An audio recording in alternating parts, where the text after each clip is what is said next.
ओम शांति। 29 मई 2025 के ईश्वरीय महावाक्य। पहले सुनते हैं मुरली के मुख्य पॉइंट्स। बाबा ने कहा, अभी तुम पियर घर में हो।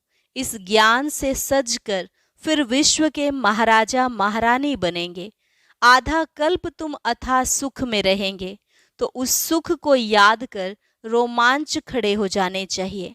तुम यहाँ आए ही हो विश्व का मालिक बनने, तो कितनी खुशी रहनी चाहिए। परंतु माया यह भी भुला देती है, स्थायी खुशी रहने नहीं देती। फिर बाबा ने कहा, अब तुम्हें इस छीछी दुनिया की रस्म रिवाज को छोड़ सारी दुनिया को भूल जाना है। स्मृति रहे, हम प्रजापिता ब्रह्मा के बच्चे हैं, अभी बीके बने हैं। शरीर का भान, विकार की बांस निकल जानी चाहिए। लास्ट में बाबा ने कहा, हरेक के पुरुषार्थ को साक्षी हो देखना है। जो अच्छी रीति पढ़ेंगे पढ़ाएंगे वही ऊंच पद पाएंगे। बुद्धि में रहे, हमको पढ़कर सबसे होशियार होना है। मार्जिन बहुत है, इसलिए कोशिश करनी है ऊंच से ऊंच बनने की। और अब सुनते हैं महावाक्यों को विस्तार से। मुरली का सार। मीठे बच्चे, तुम फिर से अपने ठिकाने पर पहुंच गए हो। तुमने बाप द्वारा रचता और रचना को जान लिया है, तो खुशी में रोमांच खड़े हो जाने चाहिए। प्रश्न, इस समय बाप तुम बच्चों का श्रृंगार क्यों कर रहे हैं? उत्तर, क्योंकि अभी हमें सज धज कर विष्णुपुरी ससुर घर में जाना है। हम इस ज्ञान से सजकर विश्व के महाराजा महारानी बनते हैं। अभी संगम युग पर हैं। बाबा टीचर बनकर पढ़ा रहे हैं, पियर घर से ससुर घर ले जाने के लिए। गीत, आखिर वह दिन आया आज। ओम शांति। मीठे मीठे स्वीट चिल्ड्रन, मीठे मीठे सिकिल अधे बच्चों ने गीत सुना। तुम बच्चे ही जानते हो कि आधा कल्प जिस माशूक को याद किया है, आखरीन वह मिले हैं। दुनिया यह नहीं जानती कि हम कोई आधा कल्प भक्ति करते हैं। माशूक बाप को पुकारते हैं, हम आशिक हैं, वह माशूक है, यह भी कोई नहीं जानते। बाप कहते हैं, रावण ने तुमको बिल्कुल ही तुच्छ बुद्धि बना दिया है, खास भारतवासियों को। तुम देवी देवता थे, यह भी भूल गए हो, तो तुच्छ बुद्धि हुए। अपने धर्म को भूल जाना, यह है तुच्छ बुद्धि का काम। अभी यह सिर्फ तुम ही जानते हो। हम भारतवासी स्वर्गवासी थे। यह भारत स्वर्ग था, थोड़ा ही समय हुआ है। 1250 वर्ष तो सतयुग था और 1250 वर्ष राम राज्य चला। उस समय अथाह सुख था। सुख को याद कर रोमांच खड़े हो जाने चाहिए। सतयुग त्रेता यह पास हो गए। सतयुग की आयु कितनी थी, यह भी कोई नहीं जानते। लाखों वर्ष कैसे हो सकती है? अभी बाप आकर समझाते हैं, तुमको माया ने कितना तुच्छ बुद्धि बना दिया है। दुनिया में कोई अपने को तुच्छ बुद्धि समझते नहीं है। तुम जानते हो, हम कल तुच्छ बुद्धि थे। अभी बाबा ने इतनी बुद्धि दी है, जो रचता और रचना के आदि मध्य अंत को हम जान गए हैं। कल नहीं जानते थे, आज जाना है। जितना जितना जानते जाते हैं, उतना खुशी में रोमांच खड़े होते जाएंगे। हम फिर से अपने ठिकाने पर पहुंचते हैं। बरोबर बाप ने हमको स्वर्ग की राजाई दी थी, फिर हमने गंवा दी। अभी पतित बन पड़े हैं। सतयुग को पतित नहीं कहेंगे, वह है ही पावन दुनिया। मनुष्य कहते हैं, हे पतित पावन आओ। रावण राज्य में पावन ऊंच कोई हो ही नहीं सकता। ऊंच ते ऊंच बाप के बच्चे बने तो ऊंच भी बने। तुम बच्चों ने बाप को जाना है, सो भी नंबरवार पुरुषार्थ अनुसार। अपने दिल से सवेरे उठकर पूछो, अमृत वेले का समय अच्छा है। सवेरे अमृत वेले बैठकर ये ख्याल करो, बाबा हमारा बाप भी है, टीचर भी है। ओ गॉड फादर, हे परम पिता परमात्मा तो कहते ही हैं। अभी तुम बच्चे जानते हो, जिसको याद करते हैं, हे भगवान, अभी वह हमको मिला है। हम फिर से बेहद का वर्षा ले रहे हैं। वह है लौकिक बाप, यह है बेहद का बाप। तुम्हारा लौकिक बाप भी उस बेहद के बाप को याद करते हैं, तो बापों का बाप, पतियों का पति वह हो गया। यह भी भारतवासी ही कहते हैं, क्योंकि अभी मैं बापों का बाप, पतियों का पति बनता हूँ। अभी मैं तुम्हारा बाप भी हूँ, तुम बच्चे बने हो, बाबा बाबा कहते रहते हो। अभी फिर तुमको विष्णुपुरी ससुर घर ले जाता हूँ। यह है तुम्हारे बाप का घर, फिर ससुर घर जाएंगे। बच्चे जानते हैं हमको बहुत अच्छा श्रृंगारा जाता है। अभी तुम पियर घर में हो ना, तुमको पढ़ाया भी जाता है। तुम इस ज्ञान से सजकर विश्व के महाराजा महारानी बनते हो। तुम यहाँ आए ही हो विश्व का मालिक बनने। तुम भारतवासी ही विश्व के मालिक थे जबकि सतयुग था। अभी तुम ऐसे नहीं कहेंगे कि हम विश्व के मालिक हैं। अभी तुम जानते हो भारत के मालिक कलयुगी हैं, हम तो संगम युगी हैं। फिर हम सतयुग में सारे विश्व के मालिक बनेंगे। यह बातें तुम बच्चों की बुद्धि में आनी चाहिए। जानते हो विश्व की बादशाही देने वाला आया है। अभी संगम युग पर वह आए हैं। ज्ञानदाता एक ही बाप है। बाप के सिवाय किसी भी मनुष्य को ज्ञानदाता नहीं कहेंगे, क्योंकि बाप के पास ऐसा ज्ञान है जिससे सारे विश्व की सद्गति होती है, तत्वों सहित सबकी सद्गति हो जाती है। मनुष्यों के पास सद्गति का ज्ञान है नहीं। इस समय सारी दुनिया तत्वों सहित तमो प्रधान है। इसमें रहने वाले भी तमो प्रधान हैं। नई दुनिया है ही सतयुग, उसमें रहने वाले भी देवता थे। फिर रावण ने जीत लिया, अब फिर बाप आया हुआ है। तुम बच्चे कहते हो हम जाते हैं बाप दादा के पास। बाप हमको दादा द्वारा स्वर्ग की बादशाही का वर्षा देते हैं। बाप तो स्वर्ग की बादशाही देंगे, और क्या देंगे। तुम बच्चों की बुद्धि में यह तो आना चाहिए ना, परंतु माया भुला देती है, स्थायी खुशी रहने नहीं देती है। जो अच्छी रीति पढ़ेंगे पढ़ाएंगे वही ऊंच पद पाएंगे। गाया भी जाता है सेकंड में जीवन मुक्ति। पहचानना एक ही बार चाहिए ना। सभी आत्माओं का बाप एक है। वह सभी आत्माओं का बाप आया हुआ है, परंतु सब तो मिल भी नहीं सकेंगे, इम्पॉसिबल है। बाप तो पढ़ाने आते हैं, तुम भी सब टीचर्स हो। कहा जाता है ना गीता पाठशाला, यह अक्षर भी कॉमन है। कहते हैं कृष्ण ने गीता सुनाई। अब यह कृष्ण की तो पाठशाला है नहीं, कृष्ण की आत्मा पढ़ रही है। सतयुग में कोई गीता पाठशाला में पढ़ते पढ़ाते हैं क्या? कृष्ण तो हुआ ही है सतयुग में, फिर 84 जन्म लेते हैं, एक भी शरीर दूसरे से मिल ना सके।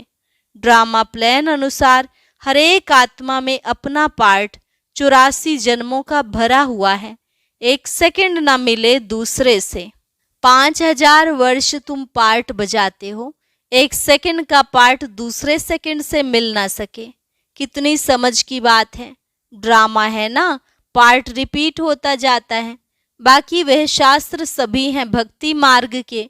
आधा कल्प भक्ति चलती है, फिर सर्व को सदगति मैं ही आकर देता हूँ।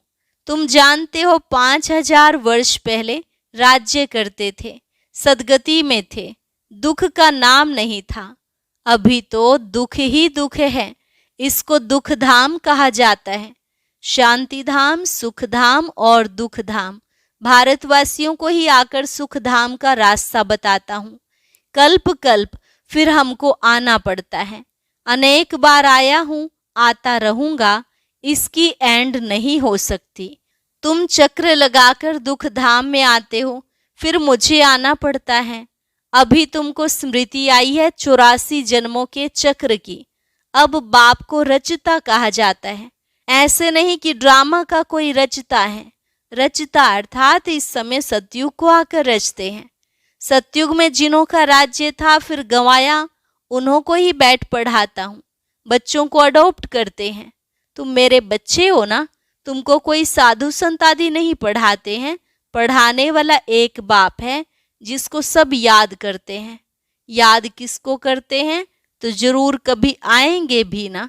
यह भी किसको समझ नहीं है कि याद क्यों करते हैं। तो जरूर पतित पावन बाप है। क्राइस्ट को ऐसे नहीं कहेंगे कि फिर से आओ। वह तो समझते हैं लीन हो गया, फिर आने की बात ही नहीं। याद फिर भी पतित पावन को करते हैं। हम आत्माओं को फिर से वर्षा दो। अभी तुम बच्चों को स्मृति आई, बाबा आया हुआ है, नई दुनिया की स्थापना करेंगे।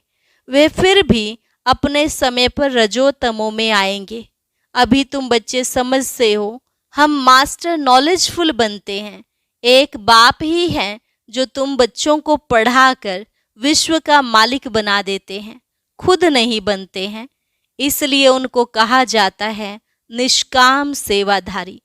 मनुष्य कहते हैं हम फल की आश नहीं रखते हैं, निष्काम सेवा करते हैं, परंतु ऐसे होता नहीं है।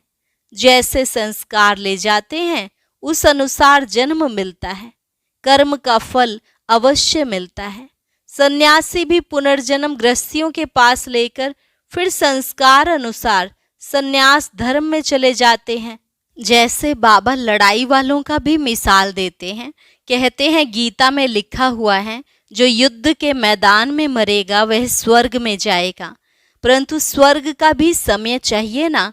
स्वर्ग तो लाखों वर्ष कह देते हैं। अब तुम जानते हो बाप क्या समझाते हैं, गीता में क्या लिख दिया है। कहते भगवानुवाच मैं सर्वव्यापी हूँ। बाप कहते हैं मैं अपने को ऐसी गाली कैसे दूंगा कि मैं सर्वव्यापी हूँ, कुत्ते बिल्ली सब में हूँ। मुझे तो ज्ञान का सागर कहते हो, मैं अपने को फिर यह कैसे कहूँगा? कितना झूठ है, ज्ञान तो कोई में है नहीं। सन्यासियों आदि का मान कितना है, क्योंकि पवित्र हैं। सतयुग में गुरु तो कोई होता नहीं। यहाँ तो स्त्री को कहते तुम्हारा पति गुरु ईश्वर है, दूसरा कोई गुरु नहीं करना। वह तो तब समझाया जाता था जब भक्ति भी सतो प्रधान थी। सतयुग में तो गुरु था नहीं, भक्ति की शुरुआत में भी गुरु होते नहीं, पति ही सब कुछ है, गुरु नहीं करते। इन सब बातों को अब तुम समझते हो। कई मनुष्य तो ब्रह्मा कुमार कुमारियों का नाम सुनकर ही डर जाते हैं, क्योंकि समझते हैं यह भाई बहन बनाते हैं। अरे प्रजापिता ब्रह्मा का बच्चा बनना तो अच्छा है ना, बीके ही स्वर्ग का वर्षा लेते हैं। अभी तुम ले रहे हो, तुम बीके बने हो। दोनों कहते हैं हम भाई बहन हैं। शरीर का भान विकार की बांस निकल जाती है। हम एक बाप के बच्चे भाई बहन विकार में कैसे जा सकते हैं? यह तो महान पाप है। यह पवित्र रहने की युक्ति ड्रामा में है। सन्यासियों का है निवृत्ति मार्ग, तुम हो प्रवृत्ति मार्ग वाले। अब तुम्हें इस छीछी दुनिया की रस्म रिवाज को छोड़कर इस दुनिया को ही भूल जाना है। तुम स्वर्ग के मालिक थे, फिर रावण ने कितना छीछी बनाया है, यह भी बाबा ने समझाया है। कोई कहे हम कैसे माने कि हमने 84 जन्म लिए हैं। 84 जन्म लिए हैं, ये तो हम अच्छा कहते हैं ना। 84 जन्म नहीं लिया तो ठहरेगा ही नहीं। समझा जाता है यह देवी देवता धर्म का नहीं है, स्वर्ग में आ नहीं सकेगा। प्रजा में भी कम पद लेंगे, प्रजा में भी अच्छा पद कम पद है। यह बातें कोई शास्त्रों में नहीं है। भगवान आकर किंगडम स्थापन करते हैं। श्री कृष्ण तो वैकुंठ का मालिक था, स्थापना बाप करते हैं। बाप ने गीता सुनाई जिससे यह पद पाया, तो फिर पढ़ने पढ़ाने की दरकार ही नहीं। तुम पढ़कर पद पा लेते हो, फिर थोड़े गीता का ज्ञान पढ़ेंगे। ज्ञान से सद्गति मिल गई। जितना पुरुषार्थ उतना ऊंच पद पाएंगे। जितना पुरुषार्थ कल्प पहले किया था वह करते रहते हैं। साक्षी हो देखना है, टीचर को भी देखना है।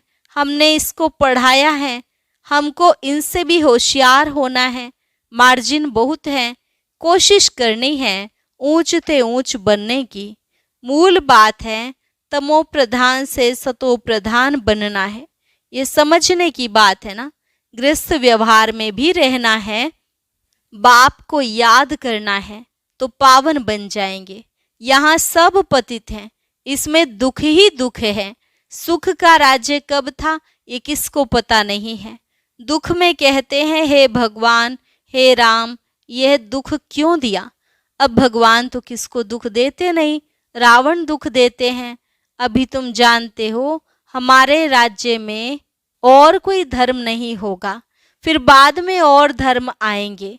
तुम भल कहाँ भी जाओ, पढ़ाई साथ है, मन मनाभव का लक्ष्य तो मिला है। बाप को याद करो। बाप से हम स्वर्ग का वर्षा ले रहे हैं, यह भी याद नहीं कर सकते। यह याद पक्की चाहिए, तो फिर अंतमति सुगति हो जाएगी। अच्छा, मीठे मीठे सिकिलधे बच्चों प्रति माता पिता बाप दादा का याद प्यार और गुड मॉर्निंग। रूहानी बाप की रूहानी बच्चों को नमस्ते। रूहानी बच्चों की रूहानी बाप दादा को नमस्ते नमस्ते, गुड मॉर्निंग। शुक्रिया बाबा, शुक्रिया।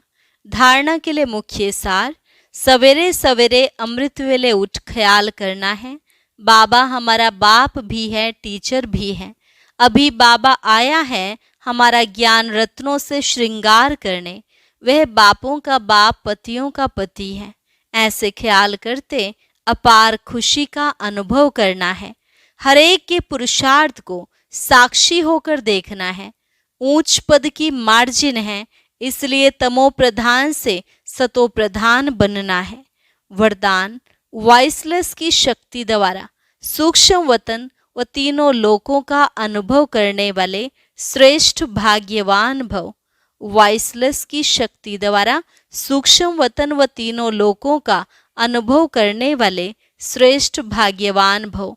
जिन बच्चों के पास वॉइसलेस की शक्ति है, बुद्धि योग बिल्कुल रिफाइन है, ऐसे भाग्यवान बच्चे सहज ही तीनों लोकों का सैर कर सकते हैं। सूक्ष्म वतन तक अपने संकल्प पहुंचाने के लिए सर्व संबंधों के सार वाली महीन याद चाहिए। यही सबसे पावरफुल तार है। इसके बीच में माया इंटरफेयर नहीं कर सकती है।